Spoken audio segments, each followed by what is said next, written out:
Bueno, bienvenidos al segundo encuentro del ciclo de tecnología. Y en la era de transformación digital que se nos presenta a nivel global y particularmente también en nuestro país, presenta grandes desafíos para nuestras profesiones. Los cambios se producen a través de la economía 4.0, con sus nuevos modelos de negocios y procesos. A su vez hay necesidad de lograr un crecimiento y desarrollo económico con inclusión digital, y también el gran impacto que generan las tecnologías digitales en el mercado laboral son solo algunos ejemplos que muestran la incumbencia de nuestras profesiones en la nueva economía. Así que con el objetivo de acercar a nuestros profesionales este nuevo escenario y poder contactar eh, a estos actores dentro de la economía digital, es el objetivo de la presencia de Alejandro el día de hoy. Por ese motivo, bueno, ahora le paso la palabra a Andrea para que haga la presentación del invitado del día de hoy. Muchas gracias. Hola, muy buen día. Bueno, gracias, Rolando. Estas actividades del ciclo de tecnología las estamos haciendo en forma conjunta a las comisiones, no solamente de innovación, sino también la de sistemas de tecnologías de la información. Todas estas acciones tienen y tienden a que los profesionales de ciencias económicas puedan hacer esta vinculación y nada más y nada menos con oradores del tenor que tiene Alejandro Escacera, que es experto fintech y a su vez en banca digital. Me gustaría, Alejandro, que nos cuentes un poquito, primero agradecerte porque estás en España transitando un calor enorme a diferencia nuestra, y quisiera que nos introduzcas y nos cuentes un poco de vos, de todas tus acciones, ya que tenés varias incumbencias y un desarrollo muy amplio en estos últimos 10, 15 años, a pesar de tu corta edad. Así que muchísimas gracias y te deseo la palabra. Bueno, no, primero que nada, muchas gracias a ustedes por invitarme. La verdad que estoy muy contento de estar acá y que le podamos dar una visión a este tema tan apasionante como son las fintech, desde un punto de vista de las oportunidades que existen para los profesionales de ciencias económicas, del impacto económico que tiene todo esto para, digamos, para el desarrollo del país, para el desarrollo de la región y en definitiva para el desarrollo económico del mundo. Se habla de tantas cosas tan, a veces que no son ajenas o no tanto, pero a veces ordenarlas un poco, todas estas cuestiones cuesta un poco. Así que permítanme que entre en estos temas que a mí personalmente me apasionan un montón y les cuento un poquito de mí, quién soy, quién les viene a hablar hoy, quién es esta persona rara que viene acá a contarles de todo este mundo que por ahí nos resulta tan desconocido. Bueno, mi nombre es Alejandro, estoy trabajando hace ya más de 10 años en la industria financiera. Arranqué, a ver, no es raro decir que arranqué hace 10 años en un banco tradicional, porque si pensamos hace 10 años, estamos hablando del 2012, prácticamente el fenómeno fintech no existía en ninguna parte del mundo, recién estaba empezando, era muy incipiente, y en Argentina, bueno, prácticamente no se hablaba de esto, era una palabra rara, cualquiera que hubiese hablado de fintech en ese momento o de digitalización de las finanzas, por ahí había algunas iniciativas, pero nada en concreto, ¿no? Entonces, la verdad que en estos 10 años tuve la oportunidad de ver toda esta transformación desde la banca tradicional hacia lo que estamos viviendo, esta locura, esta revolución que estamos viviendo hoy en día. Desde adentro considero que tuve palco VIP, digamos, por decirlo de alguna manera, en todo este gran proceso de transformación. Entonces, estuve trabajando, digamos, como product manager, que es básicamente el profesional de producto, es aquel que vela por, es la voz del cliente dentro de la empresa, es aquel que vela por conocer exactamente qué es lo que quiere el cliente y tratar de traducirlo en productos que le solucionen problemas. Entonces, si bien mi carrera empezó en el sector de operaciones, a medida que fue pasando el tiempo me fui cada vez más especializando en todo lo que tiene que ver con el lanzamiento de productos digitales, lo cual me encanta, me apasiona y me llena de felicidad porque es realmente una profesión que amo, que es básicamente ser el artífice, el creador de esta revolución que está ocurriendo. Adicionalmente, bueno, en estos años empecé a escribir mi newsletter de banca digital, Oconomy, al cual los invito a suscribirse si quieren, es totalmente gratuito, en www.oconomy.com.ar. Digamos, hay una gran necesidad de información, gran necesidad de saber qué es lo que está pasando o cómo me viene a tratar de solucionar eso. Además, soy autor de un libro de producto digital que se llama Challenging, cómo hacer producto en un banco digital y construir la finanza del mañana. Esto es, digamos, Challenging es a los bancos digitales, se llama Challenger Banks, o sea, bancos desafiantes, entonces de ahí el título. Y soy un apasionado de las finanzas digitales y la revolución tecnológica. A ver, yo trabajo en la industria fintech en este momento, con lo cual la vivo desde adentro, me encanta y eso es lo que vengo a contarles hoy. Pero bueno, acá lo que nos interesa es qué es lo que está pasando, o sea, qué es lo que viene ocurriendo desde hace algunos años a esta época, en este momento, qué es lo que está pasando, qué es lo que vino pasando hasta ahora y qué es esta revolución fintech que estamos viviendo, qué es esta cosa que escuchamos todo el tiempo, qué es blockchain, qué es Bitcoin, qué son pagos digitales, qué es tan distinto de lo que venía siendo antes. Entonces, realmente el término fintech es la conjunción obviamente de dos palabras, finanzas y tecnología. A ver, generalmente todas las industrias que están entrando en la industria tecnológica se les suele utilizar este tipo de términos. Si ustedes vienen, por ejemplo, todos los proyectos digitales en educación, se les llama EdTech, de Education y Technology. Y así hay, digamos, en todo tipo de industrias se utiliza este término, pero el término fue acuñado a finales de 1990 por la empresa Citibank en un proceso de modernización de tecnológico. A partir de ahí, digamos, eso es anécdota, mucha gente no lo sabe y tampoco es relevante, porque la verdad es que el proceso, digamos, de crecimiento de la fintech empieza en el año 2008. Hasta entonces había empresas que ya, como Western Union, PayPal y otras, que ya estaban empezando, digamos, durante toda la primera década de los 2000, digamos, empezaron a trabajar en todo lo que tenía que ver con desarrollar productos digitales en el mercado financiero. Sin embargo, no se podía avanzar demasiado. Y el motivo por el cual eso ocurría era fundamentalmente por una cuestión regulatoria. Es decir, el mercado financiero es uno de los más regulados del mundo. No se puede hacer lo que uno quiere dentro del mercado financiero. Y es por eso que la regulación, digamos, por una cuestión de riesgo sistémico, de preservar la sanidad del sistema financiero y demás, los bancos centrales, los reguladores de los diferentes países, son muy estrictos en lo que puede hacer o no puede hacer una entidad financiera. Y todo lo que tiene que ver con norma de conocer al cliente, de a quién le estás prestando plata, quién te está dando dinero para que inviertas, cómo gestionas eso, en general era bastante restrictivo.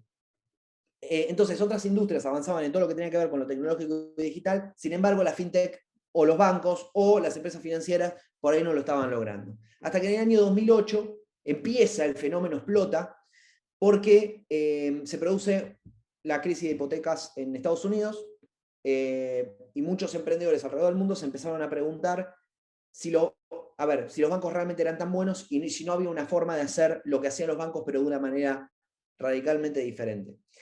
No es casualidad que en el año 2008, por ejemplo, fue cuando salió el white paper el famoso Satoshi Nakamoto, que es el fundador, el creador, no fundador, el creador de Bitcoin. O sea, a partir de ese año empieza realmente a cambiar las reglas de juego. Y a partir de ese año empiezan a aparecer emprendedores, con casos conocidos, por ejemplo, el caso de David Vélez en Brasil, que funda Nubank, que es una de las fintech más valiosas, más importantes del mundo.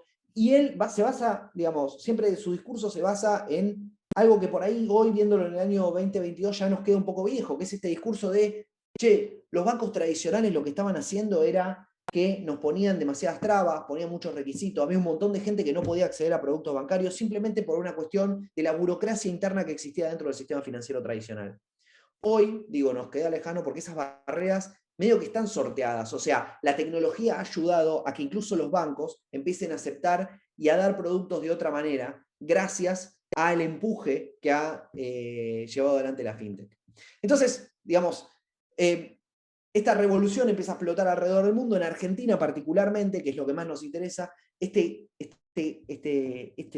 fenómeno aparece en el año 2017, que es cuando se funda la Cámara Argentina de Fintech. En ese momento existían algunas iniciativas, algunas empresas como Willow Bank, del Grupo Corporación América, Ualá y otras, que ya por ahí estaban empezando a desarrollarse, y la Cámara Argentina de Fintech de alguna manera juntó todas estas empresas en un frente común, digamos, o con iniciativas comunes, con intereses comunes, ya como un sector aparte que venía a desafiar el status quo que había en el sistema financiero. Y a partir de ahí empezó un crecimiento realmente exponencial de lo que conocemos como el ecosistema fintech. Hoy existen más de 300 empresas, el sector emplea de manera directa a más de 20.000 personas, es decir, estamos hablando de una industria que no ha parado de crecer. Y realmente hoy en 2022 es muy difícil encontrar una persona que no haya tenido algún tipo de vínculo con alguna fintech, es decir, cualquiera de nosotros puede conocer, por ejemplo, las aplicaciones de, qué sé yo, de Mercado Pago o alguna de criptomonedas donde hayamos querido invertir, o cualquier otra donde que hayamos usado para gestionar nuestros pagos, etc. Realmente es muy difícil encontrar una persona que no haya tenido algún tipo de contacto. Y existen múltiples verticales, ¿no? O sea, estamos hablando de inversiones, que se les suele llamar wealth tech, estamos hablando de pagos, estamos hablando de créditos, estamos hablando de billeteras virtuales, estamos hablando de bancos digitales, estamos hablando, en fin, insurtech, que son seguros, estamos hablando de un sinfín de verticales de negocio que tratan de solucionar distintos aspectos de la vida de las personas. Entonces, ¿qué es lo que las hace distintas? O sea, ¿qué es lo que cambió acá? Porque, en definitiva, el negocio financiero sigue siendo lo mismo. Cuando hablamos de seguros, estamos hablando de seguros. Cuando hablamos de cuentas, estamos hablando de cuentas. Cuando hablamos de crédito, estamos hablando de crédito. ¿Hay alguna innovación ahí? ¿O el producto, o es todo mentira? Digamos, ¿qué es lo que está haciendo la tecnología realmente que está cambiando la regla de juego? Y lo que está pasando es que la mirada, a ver, el producto, yo siempre digo esto, el producto es el mismo, son commodities, es decir, son productos financieros. Y hay varias cosas importantes acá. Lo primero es que nadie quiere productos financieros. Los productos financieros son lo que los usuarios, los clientes necesitan para hacer otra cosa, en general, que está atrás del producto financiero. Es decir, es una necesidad que aparece como, como algo que necesito para llegar a otra cosa, ¿no? Eso es el primer concepto de un producto financiero. Esto fue siempre así y hoy sigue siendo así. Lo segundo es que es verdad, los productos no han cambiado nada, pero lo que te permite la tecnología es obtener otro tipo de ventajas. Por ejemplo, acá nombramos algunas. Escalabilidad. ¿Qué estamos hablando cuando hablamos de escalabilidad? Que ahora no necesitamos tener una sucursal para tener a los clientes que viven en un determinado pueblo, sino que a través de una aplicación móvil, cada teléfono móvil que existe a lo largo y ancho del país es una sucursal donde los clientes pueden tener acceso y usar los servicios 24/7. Es decir, el potencial de cantidad de usuarios, de clientes que nos usen, es infinito. O sea, digamos, es infinito en comparación a lo que se venía haciendo antes. O sea, es tan finito, digamos, es tan limitado como nos permite nuestra imaginación. O sea, siempre que queramos acceder a un nuevo mercado, lo podemos hacer de una manera relativamente más sencilla que antes, gracias a los productos digitales. Después, otra cosa muy importante es que la fintech en general tienen un gran desarrollo en todo lo que tiene que ver en materia de datos. Esto es el punto 2 y el punto 3. Es decir, a través de los datos, de toda esta cantidad de datos de transacciones que generamos, que los bancos también generan, no estoy diciendo que no, tenemos la oportunidad de atacar diferentes nichos de mercado y poder entender las necesidades de los usuarios realmente como son. Siempre se entiende en mi profesión, en el producto digital, que digamos, vivimos en un mundo muy cambiante, muy competitivo y absolutamente desconocido. Es decir, estamos siempre creando productos para clientes que no conocemos, no sabemos qué es lo que quieren. Entonces, tratamos de, para tener éxito en lo que hacemos, siempre tratamos de hablar con los clientes, entender cómo usan nuestros productos y tratar de entender sus problemas para generar soluciones a esos problemas. Los bancos, originalmente, no estoy criticando a los bancos, digamos, o sea, la banca ha evolucionado mucho estos 5, 10 años que han pasado, lo digo porque trabajé en uno de ellos y vi su transformación, pero la realidad es que si nosotros vamos al sistema tradicional anterior, generalmente los bancos lo que hacían era generaban paquetes de productos y luego le buscaban clientes. Como no había mucha competencia, eran los bancos que competían entre ellos, los clientes se tenían que adaptar a lo que había, era lo que mejor solucionaba sus problemas. Hoy, a través de la tecnología, tenemos la posibilidad de hacerlo a la inversa. Entender el problema y hacer productos que se adapten a los problemas de las personas, que resuelvan problemas reales. Esa es la revolución de cambio de mirada que vienen a plantear la fintech. Además, algo que ya dije, pero refuerzo con este punto, que la aparición de todas estas empresas ha ampliado enormemente la cantidad de competencia que existe en el mercado. Entonces, los bancos se han tenido que adaptar a esto y han tenido que empezar su proceso de desarrollo y de transformación digital para poder competir en este nuevo mundo. Entonces, de alguna manera, la competencia es positiva porque gana el cliente, ganan las empresas, todos permanentemente están tratando de innovar y generar nuevos productos y centrarse en el usuario para tratar de no perder la carrera. Y eso beneficia a todo el sistema en su conjunto. Entonces, de alguna manera, empuja a todo el sistema a ser más virtuoso. No solamente los clientes, también los procesos internos, es decir, todo está evolucionando y creciendo para mejor. Ahora, digo, bueno, está bien, la industria financiera está mejorando, está cambiando, entendemos que a través de la tecnología estamos haciendo algo diferente, pero ¿tiene un impacto económico esto? O sea, ¿sirve para algo a la economía? ¿Lo vemos con buenos ojos? O sea, digo, ¿nos está sirviendo? Digo, no solamente a nivel global, digo, en la Argentina, ¿sirve para algo todo lo que está ocurriendo? Acá tienen algunos números como para que podamos dimensionar qué es lo que está pasando con estas industrias.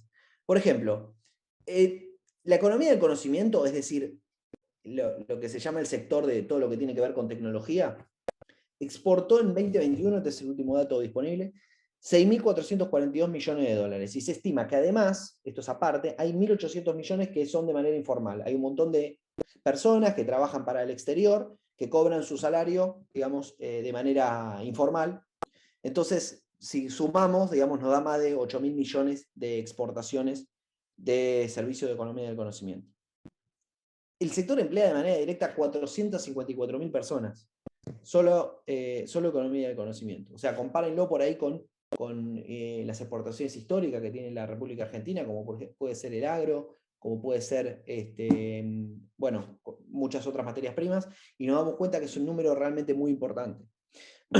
Si vamos puntualmente a FinTech, en América Latina, por ejemplo, América Latina registró 2.500 empresas FinTech e inversiones por 15.000 millones de dólares. Es decir, hay fondos, existen fondos alrededor del mundo, generalmente son los fondos de capital de riesgo que buscan invertir en startups tecnológicas, que han invertido en América Latina más de 15.000 millones de dólares. O sea, estamos hablando de un número realmente gigantesco.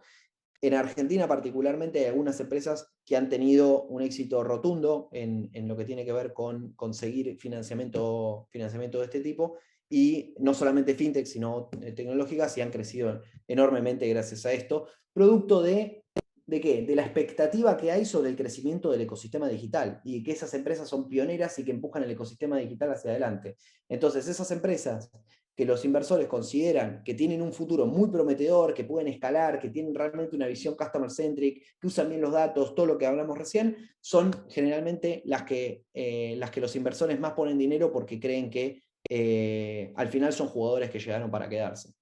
Es importante mencionar también que en Argentina compite en tercer lugar con Colombia en el ecosistema fintech, detrás obviamente de Brasil y México, que son los mercados más grandes. Y hay un aspecto fundamental que tiene que ver con lo que es América Latina respecto de un punto que la hace muy atractiva para las inversiones en fintech, que es la inclusión financiera. En América Latina tenemos históricamente una gran deuda en este punto. Yo, como les comentaban recién, yo vivo en Europa, tengo la posibilidad de ver un sistema financiero que tiene sus bemoles, no digo que no, pero que está bastante más avanzado en lo que tiene que ver con penetración de servicios financieros. Es decir, cuando nosotros vemos, no sé, el uso de tarjeta, acá se puede pagar con tarjeta en cualquier lado, está muy aceptado, o sea, es muy fácil manejarse sin efectivo y demás. En América Latina eso no ocurre. Si uno ve el caso de Colombia, el caso de México, de Argentina, de cualquier otro país de la región, las tarjetas, solamente por decir un producto, digamos, los productos de pago no han penetrado de la misma manera. Es decir, tenemos una gran carencia en ese aspecto. Pero esto no es inclusión financiera, digamos, esto es solamente un ejemplo de eso. Si nosotros vemos, por ejemplo, los niveles de crédito, los niveles de endeudamiento del sector privado, cuando nosotros vemos el nivel de inversiones que hay, que hace la gente en fondos comunes, en acciones, etc., vemos que es realmente muy bajo. Cuando vemos los números de cuentas bancarias abiertas y demás, ahora voy a dimensionar esto un poco con algunos números, pero vemos que, digamos, se puede inferir, y acá tengo un dato, más de 300 millones de personas están por fuera del sistema financiero. Y esto no es menor, no es solamente de, bueno, se manejan en efectivo y listo. Sí, hay un video muy famoso, muy conocido en internet, si quieren luego les dejo el enlace, de la reina máxima de Holanda, que ya preside un comité de inclusión financiera en la ONU, la reina máxima de Holanda, que habla sobre lo importante que es la inclusión financiera para las personas más empobrecidas. Entendiendo que cuando una persona no puede realizar sus pagos, tiene que manejarse en efectivo, el efectivo es inseguro, es caro, y encima, además, las personas no tienen la posibilidad de invertirlo, con lo cual en realidad tiene un lucro cesante de todo su dinero, de sus ahorros. Cuando ahorra lo hace por ahí en animales o lo hace con mercadería y eso se puede echar a perder, también tiene riesgos, etc. Y adicionalmente cuando necesita un crédito por ahí, no demasiado grande, cuando necesita dinero para poder hacer su propio proyecto, no puede hacerlo porque no tiene acceso al crédito o termina cayendo en algún usurero que le cobra una tasa impagable. Entonces, todas estas cuestiones hacen que la inclusión financiera no sea una cuestión solamente de hagamos buenos negocios a través de las finanzas, sino que permite todo el crecimiento económico y tiene una función social. Esto hay que decirlo, el sistema financiero tiene una función social y es fundamental que tanto bancos como el resto de las empresas financieras, entre ellas la FinTech, entiendan esto. A través de la digitalización, no digo que es, digamos, absolutamente arrolladora la inclusión financiera porque no se basa solamente en el acceso a productos, que es lo que venimos a dar, sino que ayuda a través de la educación, de tener el servicio financiero directamente en tu teléfono móvil, a través de, bueno, de acuerdos con el gobierno para tratar de incentivar este tipo de cosas y haciendo productos muchísimo más accesibles, esto de alguna manera va completando la propuesta de valor que contribuye a la educación financiera. Incluso empujando el sistema a que por ahí baje las barreras de acceso, eso ayuda muchísimo a que más personas puedan acceder a este tipo de servicios, a tener una cuenta, a no andar todo el día con efectivo, al explorar algunas posibilidades que existen en invertir su dinero, por ahí en inversiones de bajo riesgo que les permita tener una rentabilidad, etcétera, etcétera, etcétera, y por ahí, por ejemplo, no perder sus ahorros simplemente por una cuestión, por el paso del tiempo a través de la inflación. Entonces, todo esto es un círculo virtuoso que promueve de alguna manera la fintech y la inclusión financiera, que es una bandera que en América Latina la llevamos adelante y que los inversores ven que realmente esto amplía muchísimo las posibilidades que tiene América Latina en desarrollo de productos fintech y esto es lo que vamos a buscar.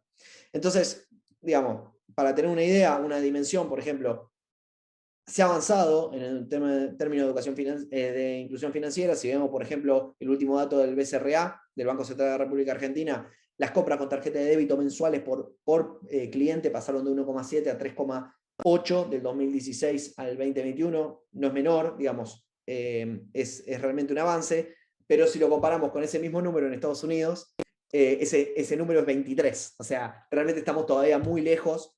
Digamos, no pretendemos ser como Estados Unidos en ese término, pero por lo menos lograr algo que mejore los ratios de uso de los productos financieros. Por ejemplo, acá hay otro ejemplo también para dimensionar esto. Ustedes saben que, y si no se los cuento, el crédito del sector privado de los hogares se considera como una variable para determinar el nivel de desarrollo de un país. Es decir, cuanto más deuda privada de los hogares haya, no quiere decir que sea intrínsecamente positivo esto, pero generalmente los países más desarrollados son los que más nivel de deuda tienen sobre porcentaje del PBI. Si vemos, por ejemplo, la Argentina o los datos que existen de Latinoamérica, vemos que realmente son muy pocos. O sea, la mayoría de los países están todos por debajo del 50%, por no decir todos los que están acá. Cuando vemos Europa, América del Norte, mejor dicho, Estados Unidos y Canadá, China, Australia, vemos que ese nivel de deuda es mucho más grande. Esto se puede ver a múltiples motivos, digamos, hay que ver cada mercado, pero generalmente lo que tiene que ver con el acceso o con las tasas hace que el nivel de endeudamiento baje, y eso hace que no se puedan concretar un montón de proyectos, de ideas, de empresas, etcétera, etcétera, y termine repercutiendo en el bajo nivel de desarrollo por ahí de un país. Entonces, digamos un poco acá para ir resumiendo qué es lo que pasó y qué es lo que se viene. ¿Qué pasó en estos 5 años? Porque el mercado no es lo mismo, o sea, no es lo mismo en el 2017, cuando este fenómeno recién arrancaba, que lo que está pasando ahora. O sea, hay un nivel de madurez en todo lo que tiene que ver con la penetración de productos y servicios digitales en las finanzas.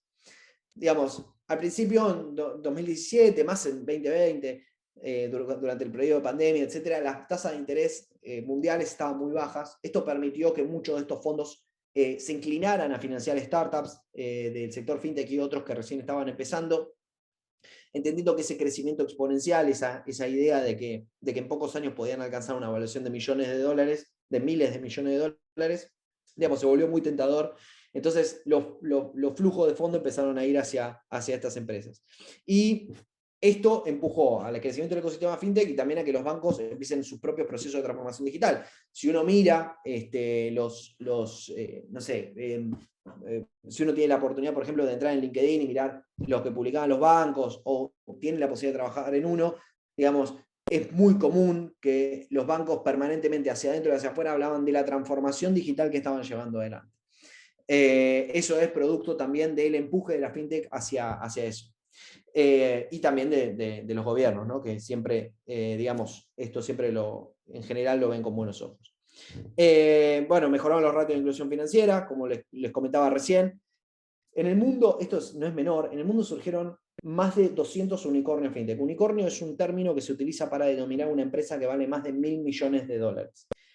Los últimos 5 años fueron la edad de oro de los unicornios. Muchas empresas tecnológicas superaron esa evaluación, algunas muchísimas veces. De hecho, Mercado Libre ha llegado a tener 70, 80, 90 veces la evaluación de un unicornio. Es decir, las empresas tecnológicas han crecido tremendamente y esto lo demuestra de alguna manera. Las fintech han generado más de 200 alrededor del mundo. Es medio difícil tener el número porque a veces las empresas fintech que están en el servicio financiero, a veces es difícil definirla como fintech o no fintech, pero sí que 200 es un montón, realmente en un periodo tan corto. Y se multiplicó la demanda de talento. Estamos hablando de gente de tecnología, gente de finanzas, gente de riesgo, gente de negocio, gente de compliance. O sea, estamos hablando de una variedad de profesiones, operaciones, de una variedad de profesiones increíbles que ahora les voy a mostrar algunos números. ¿Qué es lo que se viene? Bueno, luego de la pandemia, los mercados empezaron a subir las tasas de interés. Estados Unidos subió medio punto la tasa de referencia de la tasa de interés de la Reserva Federal, y la guerra ha hecho que por ahí esto se contraiga un poco. Sí, es verdad que hay algunas tecnologías que siguen siendo muy tentadoras, como por ejemplo blockchain. Bueno, ahora justo en este momento estamos en un periodo de duda, justamente también por el contexto internacional, pero digamos, en los últimos 5 años ha sido una explosión enorme del ecosistema cripto, y hoy estamos parados en un momento, la verdad que hay una adopción muchísimo más grande de este tipo de activos digitales. Lo que estamos viendo también es que muchas fintech empiezan un proceso de adquisición, es decir, muchas han crecido enormemente, otras no lo han logrado tanto. Entonces, las fintech más grandes empiezan a absorber o comprar a otras o fusionarse con otras, y eso hace que suban la valoración de las empresas, crezcan aún más, etcétera, etcétera. Y esto es también un poco lo que está pasando a nivel global. También está pasando que muchas fintech empiezan a incursionar fuera de lo que son negocios fintech, es decir, tratan de llevar la propuesta de valor no solamente a productos financieros, sino tratan de avanzar un poquito más. Si nosotros vemos el caso, por ejemplo, de la fintech Revolut, que es muy famosa del Reino Unido, es una fintech que dentro de su plataforma se define como una super app y ofrece otro tipo de productos que están por fuera de lo que es puramente financiero para tratar de captar a los clientes y aumentar la propuesta de valor. Eso es lo que te permite hacer la tecnología. Es decir, los límites de la tecnología no los conocemos y cada vez que tenemos una idea, es creativa y sabemos que los usuarios lo pueden usar, es, digamos, realizable, y eso es lo que muchas veces está pasando en este tipo de empresas. Bueno, obviamente los bancos seguirán profundizando su proceso de transformación digital. Yo lo que digo siempre es, acá el banco que no se transforme, a menos que tenga algún negocio muy, muy puntual, muy de nicho, o algún negocio que lo mantenga con vida, los bancos que no tengan eso y que no empiecen un proceso de transformación digital, lo más probable es que en los próximos años empiecen a tener serios problemas. Y bueno, yo creo que al final de toda esa transformación va a desaparecer el concepto de banca alejado de las tecnologías. Es decir, tecnología y banca prácticamente, o servicios financieros, van a ser sinónimos. Ahora digo, bueno, este sector ha crecido enormemente, es un sector más de la economía, es importante, exporta un montón de dinero, genera un montón de movimiento, de actividad económica. Digo, ¿hay oportunidades para los profesionales de ciencias económicas? Bueno, sin más les cuento que hay una voz que les recomiendo que lo sigan en Twitter y en otras redes sociales, Ignacio Carballo, es economista de la UCA y es uno de los grandes exponentes del sistema fintech, del sistema financiero y de desarrollo de productos digitales e inclusión financiera en la Argentina, y es economista, con lo cual, digamos, ahí ya tenemos un ejemplo de una persona que trabaja, digamos, que ha estudiado economía y que trabaja vinculado con la fintech. Pero yendo más a lo concreto, les cuento que según un estudio de Great Place to Work con la Cámara Argentina de FinTech, en mayo, este se hizo en mayo de 2021, es el último dato oficial, pero les cuento que, digamos, ese estudio arrojaba 15.000 profesionales empleados de manera directa, hoy son más de 20.000 seguro. Si bien obviamente ahora se ha por ahí ralentizado un poco el ritmo de adquisición de personas, realmente emplea muchísima gente de manera directa e indirecta, porque hay un montón de empresas que trabajan para empresas fintech que no son directamente empresas fintech. Entonces esto es muy importante. Y este estudio arroja cómo es la composición de estas empresas, que no paran, en serio, hay algunas que no paran de tomar personal. Obviamente vemos una preponderancia de la gente de IT, o sea, la tecnología es de alguna manera lo que impulsa a estas empresas a ser diferentes. También vemos profesionales de producto digital, como puedo ser yo, que ahora les voy a contar mi historia personal y van a ver que estas personas de producto digital no necesariamente vienen del área de tecnología. Ahora les voy a contar. Pero vemos que hay un montón de otras áreas, digamos, donde perfectamente cualquier persona de alguna carrera de económicas puede participar. Es decir, tenemos, no sé, legales, recursos humanos, comunicación, administración, desarrollo de negocios, customer service, es decir, hay una multiplicidad de saberes, al igual que hay en cualquier banco. Es decir, tenemos cualquier profesional de ciencias económicas tiene la posibilidad de que si se especializa un poco en todo lo que tiene que ver con el negocio financiero o en tecnología, si empieza a investigar, es curioso, que creo que es el factor fundamental para poder entrar en esta industria, si uno es curioso y tiene ganas, lo puede conseguir. Puede entrar perfectamente porque, como les digo, hay empresas que no paran de crecer y están demandando sobre todo gente con voluntad creativa y con ganas de emprender, que están dispuestos a sumarlos a sus equipos. Y para finalizar, justamente les cuento un poco mi historia. Yo soy, digamos, primero trabajaba en el Ministerio de Industria hace muchísimos años en la dirección de Mercosur e Integración. ¿Y por qué trabajaba ahí? Porque en ese momento me había recibido de técnico en comercio internacional. Estamos hablando del año 2010, no me acuerdo ahora, ya 2009. Trabajaba en el Ministerio de Industria, estuve ahí 2 años, hasta que tuve la suerte de que me llamó el Banco Santander Río, y ahí empecé a trabajar en lo que era el banco, digamos, empezó mi carrera en el sistema financiero.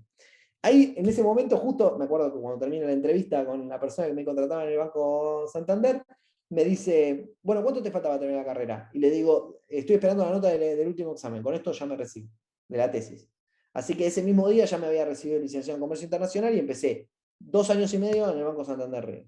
De ahí pasé al Grupo Corporación América, donde estuve trabajando con algunos proyectos financieros dentro de la empresa, y finalmente, luego de 2 años, Corporación América decidió lanzar Willow Bank, que fue el primer banco digital de la Argentina. Es el primer banco digital de la Argentina. Ahí trabajé unos años, tuve la oportunidad de formar parte de del primer banco de 100% digital, y después de unos años, habiéndolo lanzado, y un año después de haber lanzado y teniendo casi 100.000 clientes, decidí irme. Pasé por una fintech que se llama Credit Cuotas del Banco Industrial, que es una fintech de préstamo de crédito, y finalmente, luego de unos meses, pasé a Ualá, que en ese momento justo estaba terminando mi máster en administración de negocios. De ahí estuve hasta ahora casi 2 años trabajando en Ualá, con lo cual lo que les quiero decir con esto es, existen posibilidades para todo. Fíjense que yo soy licenciado en Comercio Internacional, o sea, a mí me enseñaron cómo mandar contenedores de Buenos Aires a China y viceversa. O sea, no tiene nada que ver con el mercado financiero, ni con el mercado financiero, ni con el mercado tecnológico. Y sin embargo, estoy trabajando en FinTech, me apasiona y hace 10 años que estoy enamorado de esto que hago. Así que los invito a todos a incursionar un poco en este mundo, de investigar sobre todo eso, de ser curiosos. Todo está disponible en internet. Y obviamente pueden conversar con los profesionales y quieren chatear conmigo. Más que encantado de que me manden un mensaje y podemos seguir debatiendo sobre todos estos temas. Una cosa muy importante que les quiero dejar, este mensaje es fundamental: no se asusten con el tema de la tecnología. Esto esto es lo que he aprendido durante todo este tiempo. La tecnología no es lo que hacemos. La tecnología es lo que nos permite hacer lo mismo que siempre, pero de una manera asombrosa. Es decir, el negocio no ha cambiado para nada. Seguimos haciendo productos financieros, tratando de solucionar problemas de la vida financiera de las personas, y trabajamos para hacer eso. La tecnología es simplemente lo que nos permite hacerlo de una manera diferente. Ahora sí, muchas gracias. Excelente presentación, la verdad, muy claro y muy valioso para nuestros matriculados. En lo personal, yo voy a hacerte una consulta. En el ámbito fintech, ¿qué diferencia encontraste entre las empresas europeas y las argentinas? Bueno, a ver, como mencionaba, acá en Europa hay una mayor penetración de servicios financieros, pero fundamentalmente, a ver, creo que justo Europa y América Latina son los dos mercados que por ahí más ha crecido este ecosistema. Estados Unidos y China también, no digo que no, pero Europa y América Latina justo particularmente ha crecido mucho. La diferencia fundamental, yo creo que un poco va a lo mismo, es decir, estamos tratando de quebrar el status quo y lo que existe en lo que tiene que ver con mercado financiero, pero creo que fundamentalmente es la óptica justamente de este tema, que es la inclusión financiera. Como los servicios financieros están mucho más instalados en Europa, de alguna manera lo que buscan es llevar a una experiencia superadora a lo que ya existía, ¿no? En América Latina, por el contrario, si nosotros vemos el caso, por ejemplo, del código QR, lo que está pasando es que las empresas fintech están tratando de hacer este salto, en inglés se le dice leapfrog, es decir, este salto de rana, este salto tecnológico a directamente, no vayamos a las tarjetas, aunque está ocurriendo también, no digo que no, pero sino ir a algo superador, que es a través de la digitalización, como por ejemplo con el caso del QR, llevar esto a mayor cantidad de personas. Entonces creo que fundamentalmente va por ahí. Si nosotros vemos en Europa, por ejemplo, el QR no ha penetrado de la misma manera. De hecho, no se usa. ¿Por qué? Porque la tarjeta está muy metida ahí adentro, en todo lo que es el mercado. Entonces, fundamentalmente creo que es la óptica. No tanto lo que tiene que ver con la cultura de la empresa o cómo hace tecnología, eso no, sino cómo enfocan su propuesta de valor y cómo invitan a los clientes a sumarse a sus productos. Perfecto. Y otro aspecto que tiene más que ver con nuestro país, ¿no? ¿Qué barreras son las que están frenando el crecimiento más rápido en Argentina del sector? Bueno, el sector ha crecido muy rápido, o sea, hay que decirlo. Muchas veces lo que ocurre es, como dije, las empresas tecnológicas y financieras por ahí no han crecido de la manera que, al mismo ritmo que otras industrias, justamente por factores regulatorios. Lo que tiene que ver mucho, digamos, lo que está pasando mucho es que las empresas fueron creadas por fuera de la regulación y ahora el regulador es como que está yendo y tratando de enmarcar dentro de alguna figura a las empresas que se dedican a diferentes actividades. En ese contexto, me parece que la regulación está buenísima porque de alguna manera le da un marco importante para que las empresas puedan desarrollarse, entender qué es lo que pueden y qué es lo que no pueden hacer, e incluso también las ayudan a entender por dónde tienen que seguir o cómo tienen que proteger a sus usuarios, etcétera, que por ahí muchas veces las empresas somos reactivos a eso y no somos proactivos generándolo antes, y la regulación nos permite tener una visión más clara de a dónde ir. Pero también es cierto de que a veces la regulación, de vuelta, una vez que hace catch-up, que va sobre las empresas, de alguna manera en ese marco las limita en lo que tiene que ver con el aspecto de innovación. Entonces, creo que el gobierno, o sea, no particularmente digo cualquier gobierno, tiene que generar una conversación más activa con el sector fintech para tratar de entender cuáles son sus problemas, cuáles son sus deseos, e incluso también, por ahí, ¿por qué no sumar la conversación a los bancos? En definitiva, lo que hacemos es el sistema financiero, ¿no? O sea, saquemos esta pelea fintech versus banco. Creo que acá lo que falta, que ocurre en cierta dimensión, no digo que no, pero sí me parece que hay que profundizar muchísimo más lo que tiene que ver con la conversación del sector público y del sector privado para tratar de empujar a que esto salga hacia adelante y genere toda esta batería de cuestiones virtuosas de las cuales estuvimos conversando: mayor inclusión financiera, mayor penetración de servicios financieros. Esto al final termina en mayor recaudación impositiva porque vuelca mayor cantidad de personas a la economía en blanco. En fin, creo que eso es un poco lo que está haciendo falta y lo que estaría bueno profundizar. Sí, es claro también que la regulación protege a ambas partes, ¿no? No es que solamente protege a los clientes finales. Entonces, ese diálogo va a favorecer a a todo el sector. Y todo el sector confluye a un formato digital, así que claramente es de mutuo interés para que el sector se desarrolle en un marco normativo que favorezca a todos, ¿no? Por igual. Totalmente. Sí, coincido.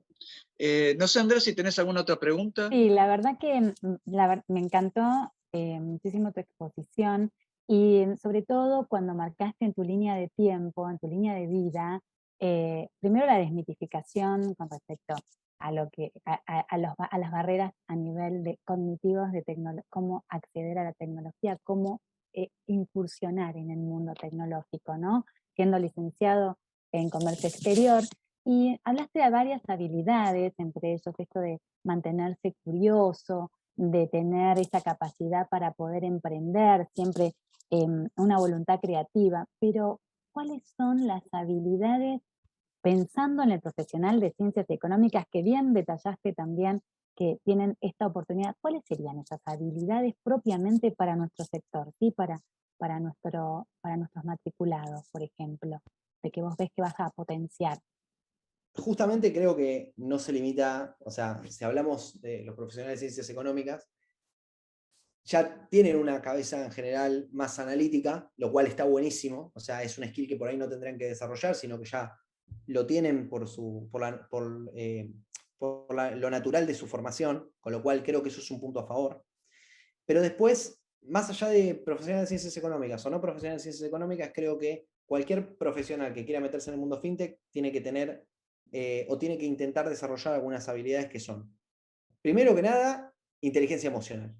O sea, la fintech cualquier startup tecnológica es así. O sea, todo el tiempo uno está con desafíos que generan digamos, desafíos y cambios. Si uno quiere trabajar todo el día sentado en una silla haciendo todo el día lo mismo, bueno, eso es lo que hacían las generaciones anteriores. Ahora, las empresas nuevas no son así. Las empresas nuevas son una montaña rusa. Entonces, esto genera momentos de mucha satisfacción y momentos de mucha frustración. Entonces, la primera habilidad que le recomendaría a cualquier profesional, digamos, que vaya incursionando en el siglo XXI es inteligencia emocional. Tenemos que aprender a ser más empáticos, tenemos que tratar de no frustrarnos frente a situaciones que por ahí no son como nosotros queremos, tenemos que aprender a conversar de una manera siempre pensando en positivo, a pesar de lo que pueda significar el contexto, que no, por ahí no es malo, digamos, por ahí es bueno, pero tratar de mantener la cordura, digamos, y las emociones separadas de por ahí lo que está ocurriendo y guardarse las emociones para el momento que corresponda. Por ejemplo, ir a festejar a los compañeros que sacamos un nuevo producto, digamos. O sea, tenemos que tratar de separar las aguas, eso es lo primero. Lo segundo es buenas habilidades de comunicación. A pesar de lo que se cree, la tecnología, lejos de deshumanizar a las personas, en las empresas de tecnología lo más importante es el recurso humano. El recurso humano es fundamental porque es el que tiene el conocimiento, es economía del conocimiento. Pero el conocimiento, si está repartido en muchas cabecitas, no sirve para nada. El conocimiento tiene que estar integrado, tiene que estar conversado. Entonces, las habilidades de comunicación, de tener a la gente al día con lo que se está haciendo, lo que no se está haciendo, qué se prioriza y qué no se prioriza, por qué se hace tal cosa y por qué no se hace tal otra, digamos, o simplemente mantener visibilidad es súper importante. Entonces, comunicación, no solamente offline, a través de los medios tecnológicos, sino online, o sea, la capacidad de poder tener conversaciones yendo al punto, yendo a lo que genere valor, yendo a lo importante, sobre todo también por el poco tiempo que disponemos, o sea, todos en nuestra vida andamos corriendo para todos lados, estamos en el siglo XXI, corremos para todos lados todo el tiempo, entonces tenemos que aprender a optimizar nuestro tiempo y poder decir las cosas que queremos decir digamos, en un tiempo razonable. Entonces, esa es otra habilidad que les recomiendo a cualquier profesional que quiera entrar en FinTech. Clarísimo. Bueno, para respetar los tiempos, como bien dijiste, te vamos a agradecer por esta oportunidad de escucharte, por sumarte a este ciclo. Y bueno, dejanos todos tus datos en la plaquita final que vamos a compartir con los matriculados para seguir manteniendo este vínculo e ir creciendo en este mundo, ¿sí? Porque evoluciona constantemente. Gracias Sí, por todo, Alejandro. Y las y cualquier puertas estarán cosa, abiertas para otra actividad también, ¿no? Para invitarlos. Totalmente. gracias. Y cualquier cosa, obviamente, ustedes o cualquiera de las personas que me estén escuchando me pueden escribir si quieren seguir conversando sobre el tema. Cero problema. Me escriben por LinkedIn, les voy a dejar mi dirección para que me escriban ahí. Y cualquier cosa, obviamente, estamos en contacto. Excelente. Ah, Muchas gracias. Perfecto. Entonces, Antes de Gracias. terminar el ciclo, quiero hacer un agradecimiento muy especial a Mariano Bioca, que es el director ejecutivo de la Cámara Argentina de FinTech, que bueno, a través de él se generan todos estos vínculos. Es un profesional también de ciencias económicas, así que bueno, ahí va también ese agradecimiento. Así que sin más, los despido para el nuevo ciclo, así que muchísimas gracias por todo. hasta el Gracias. próximo.